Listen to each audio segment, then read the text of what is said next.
I will show how to wrap text in Adobe Illustrator.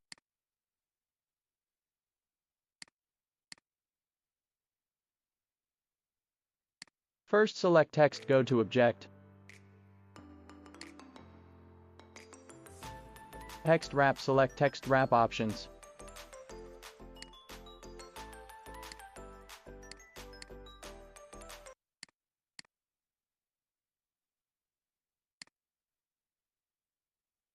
Again, go to the object, select Text Wrap and click Make.